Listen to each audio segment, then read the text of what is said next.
Fala pessoal, a gente está aqui apresentando mais um episódio do PortoCast. Estou aqui com o Mano Felipe. Bom dia, gente. A gente vai falar hoje sobre o simbolismo.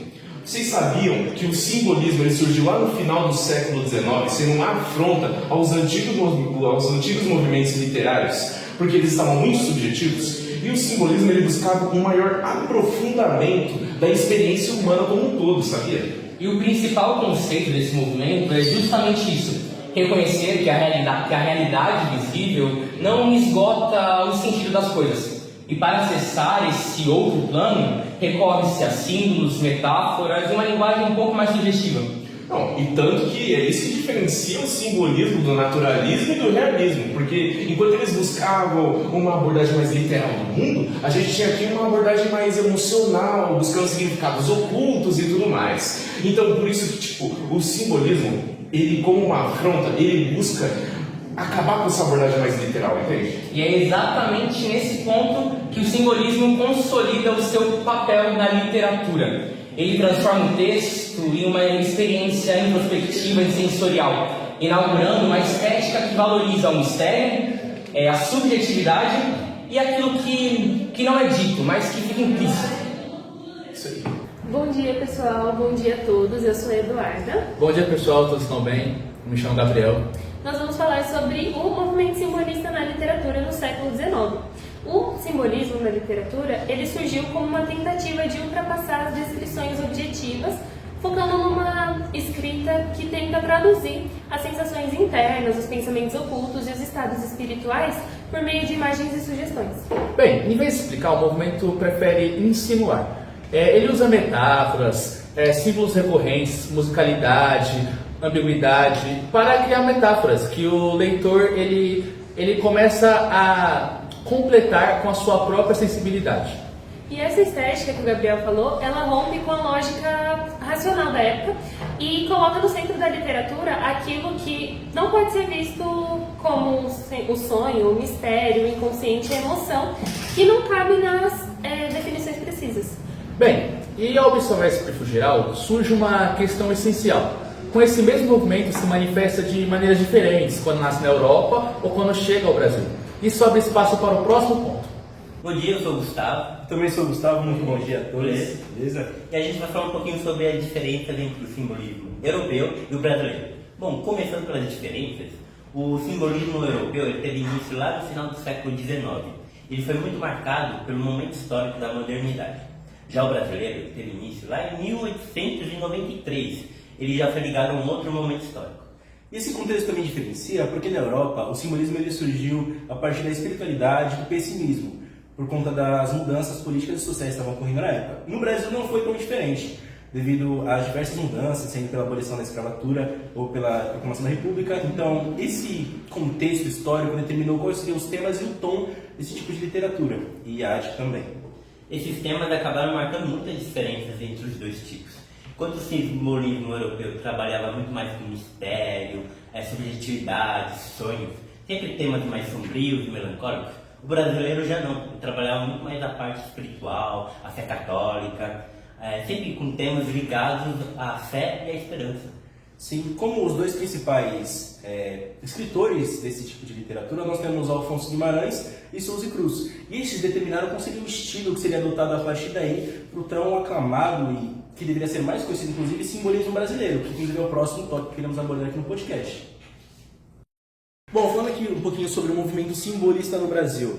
Ele foi um movimento que durou pouco tempo, foram menos de 10 anos. Ele começou em 1893 e acabou em 1902. Porém, mesmo com esse pouco tempo de existência, ele acabou sendo muito expressivo no país, devido a todo aquele ambiente caótico que apresentava, a falta de políticas decentes devido a todos os acontecimentos da abolição da escravidão e a proclamação da República muito próximo a esse período, e mesmo assim esse movimento conseguiu ser muito expressivo em tão pouco tempo. Sim, todo esse contexto social explica porque os simbolistas fugiam do realismo. Afinal de contas, eles não queriam retratar a realidade que era muito ruim na época. Bom, sobre os autores que compõem isso, a gente pode ressaltar principalmente Cruz e Souza. Ele, por ser um homem negro que viveu nesse período de transição num país recém-liberto da escravidão e ainda assim muito racista, ele transmite toda essa dor, toda essa transcendência e angústia em suas principais obras. Eu posso citar aqui Broquéis, que fala, né? Broquéis e Missal, e também Afonso de Guimarães, que também foi outro autor muito expressivo, só que ele ficava mais na parte voltada para a religião. E ele não via a morte como algo ruim, ele via como algo de libertação. E isso a gente consegue ver até mesmo em Dona Mística. Dona Mística expressa muito bem essa passagem, né, que ele cita. Sim, mesmo tão diferentes, eles compartilham de crenças que são iguais, né, querendo ou não.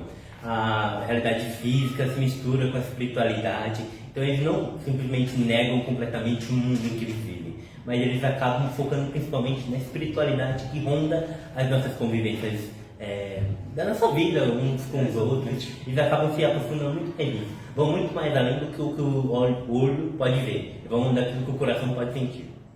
Bom, o simbolismo nas artes visuais nasce da vontade de ultrapassar o que é visível. Então, os artistas não estavam muito interessados em expressar a realidade, e sim algo com um tom mais voltado para o emocional, para o lado místico e da espiritualidade.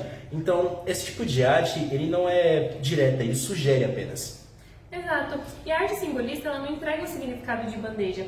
Ela provoca sensação, abre espaço para interpretações pessoais. Por isso que é tão comum ver temas mitológicos, personagens melancólicos, ambientes sombrios e símbolos recorrentes, como flores, animais, difusa, tudo funcionando como uma metáfora do inconsciente. Bom, exatamente. E essa estética não ficou só nas pinturas. É muito comum você ver outras artes que dialogam com esse tipo de arte. E toda a composição desse tipo de arte, ele foca no quê? Nas luzes, nas sombras, e todo esse conjunto de fatores soma numa arte que parece que encena. Ela contracena consigo mesma para dar um sentido que não fica explícito. Novamente, voltando ao sugestivo, que é o principal ponto abordado nesse tipo de arte. Seguindo ainda nessa lógica das artes visuais, sempre sugerindo mais que mostrando, a gente entra nessa parte do simbolismo, mais especificamente no teatro e na música, porque são nesses campos que a fuga do realismo fica ainda mais em evidência. Sim, inclusive no teatro, o movimento ele nasce como uma reação ao realismo. Os simbolistas eles deixam de querer saber a vida como ela é e passam a querer ter uma ideia por trás dela, uma emoção, então até mesmo uma sensação. É aí que os cenários eles ficam cada vez mais incomuns. A luz ela vira uma atmosfera e o palco ele deixa de ser um retrato para poder virar um espaço de sugestão mesmo. Tudo funciona como uma metáfora. Um simples objeto pode carregar um sentimento inteiro.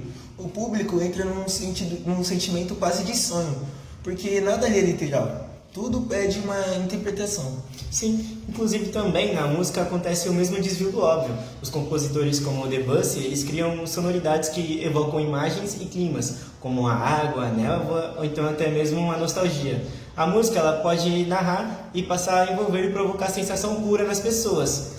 É aí também que a gente mergulha nesse mesmo sentido simbólico, onde nada é literal, pelo que aponta em algo maior, abre caminho direto também para o próximo assunto, que seria como o simbolismo ele dialoga com a mitologia, usando arquetipos, rituais e narrativas antigas como fontes de significados ocultos.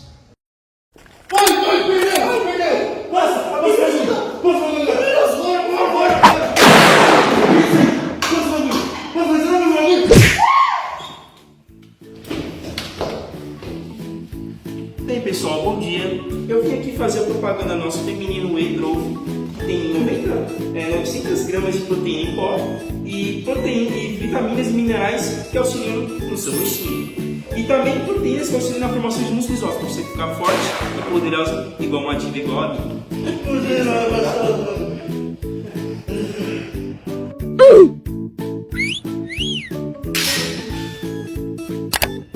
Bom, depois dessa quebra, a gente pode começar a falar sobre a mitologia dentro do simbolismo, que por sua vez divergiu de cultura para cultura em que ela esteve inserida. Eu vou falar aqui sobre a mitologia grega, onde o raio de Zeus poderia representar o poder e a justiça, a coruja de Atena poderia representar a sabedoria e a estratégia, e o tridente de Poseidon representava por sua vez a ligação entre o mitológico e as ações naturais. E é interessante aqui da gente ressaltar sobre o mito do labirinto do Minotauro, onde é, por sua vez, uma metáfora sobre a alma do homem em busca de seu autoconhecimento. E eu acho que o clima fica mais bruto assim quando nós pensamos nos nórdicos. O martelo de Thor, por exemplo, simboliza força e proteção. A árvore Yggdrasil, né, que conecta todos os mundos, como símbolo da vida universal. E as runas, que mergulham num lado mais espiritual do destino. Sem contar os corvos de Odin, se não me engano, o pensamento e a memória, eles deixam claro como que o conhecimento e a coragem andavam muito lado a lado nessa cultura. Bom, agora para a gente falar sobre a mitologia indígena brasileira, que por sua vez surgiu o simbolismo diretamente da natureza, eu vou citar aqui que o Sol e a Lua, eles representavam o equilíbrio do planeta, que a cobra representava o respeito às águas e que o pajé representava por sua vez a ligação entre o homem carnal e o homem espiritual. E então a gente tem a árvore sagrada, que ela é o eixo entre a carne, o espírito e o ambiente. E é interessante pensar que no final tudo vira linguagem simbólica. Os heróis como Hércules, Thor, Guaraci, eles representam a força e a transformação. Criaturas como a Medusa, o Fenrir ou o nosso Curupira, eles representam os nossos medos. E essa profundidade, essa camada profunda que conecta o mito ao sagrado. E falando nisso, o simbolismo ele sempre teve uma pegada profundamente espiritual, porque os autores eles não queriam só descrever o que era possível, o que estava diante dos olhos, mas alcançar algo mais íntimo, quase invisível. E a poesia ela virava um caminho para tocar o sagrado, o mistério e aquilo que a gente sente antes mesmo de conseguir expressar. Não, o que é interessante é que a espiritualidade não necessariamente está ligada a uma religião específica, né? É mais uma busca interna mesmo, entender a alma do ser humano, o sentido da existência ou a ligação com algo maior. Sim, e por isso que eles recorriam aos símbolos universais. A luz, a sombra, o fogo, cruz, lótus, cada elemento carregava uma ideia. E purificação, revelação, dor, mudança, eles não precisavam dizer tudo explicitamente. Os símbolos já falavam pela obra. Bem, os escritores acreditavam que a arte podia levar o leitor para um estado quase espiritual, como se abrisse uma passagem entre o mundo real e algo mais alto, sabe? Esse movimento de ultrapassar o visível, que prepara o terreno para outro ponto fundamental do simbolismo, podemos dizer assim, o impacto do movimento de inconsciência coletivo. Agora falando um pouquinho do papel do simbolismo no consciente coletivo. Os símbolos não eram algo exclusivamente da religião, mas eles tinham um poder também no consciente coletivo de todas as pessoas. Por exemplo, a musicalidade é algo relacionado com a religião também, mas pode ser inserido em outros contextos. Exatamente, esse movimento começou quando eles viraram as costas para o realismo, o naturalismo e o parnasianismo, exatamente. Bom, em vez de copiar o mundo exterior, preferiram vasculhar-o profundamente, algo implícito, que você precisa ter um tempo, que a sua alma tem que analisar mais do que a lógica, na verdade. Sim, um grande escritor que conseguiu introduzir todos esses conteúdos nos seus textos era o Baudelaire. Ele gostava de, nos seus textos, colocar uma mensagem mais sugestiva, ele não gostava de falar, ele insinuava o que ele queria dizer. Bom, inclusive, o simbolismo ele não morreu e ele se transformou. Hoje, da mesma maneira que ele fica invisível em diversos filmes, músicas, então é normal a gente ver coisas implícitas e achar isso normal, mas, como já foi dito anteriormente, surgiu a partir disso, do simbolismo. E agora, para terminar, um poema de Alfonso Guimarães chamado Cinnamons. Vamos lá. Hão de chorar por ela os cinnamons, murchando as flores ao tombar do dia, dos laranjais hão de cair os pomos, lembrando-se daquela que escolhi. As estrelas dirão: ai, nada somos, pois ela se morreu silente e fria, e pondo os olhos nela como pomos, hão de chorar a irmã que lhe sorria. A lua, que lhe foi mãe carinhosa, que a viu nascer e amar, há de envolvê-la entre lírios e pétalas de rosa. Os seus sonhos de amor serão defuntos, e os arcanjos dirão no azul ao vê-la, pensando em mim, porque não vieram juntos. obrigado a todos os nossos ouvintes, patrocinadores, a equipe de produção, de edição e todos que aqui estiveram conosco. Foi um prazer. Nos vemos no próximo trabalho em conjunto. É isso, gente. Obrigado. Se você é um deixou logo seu joinha.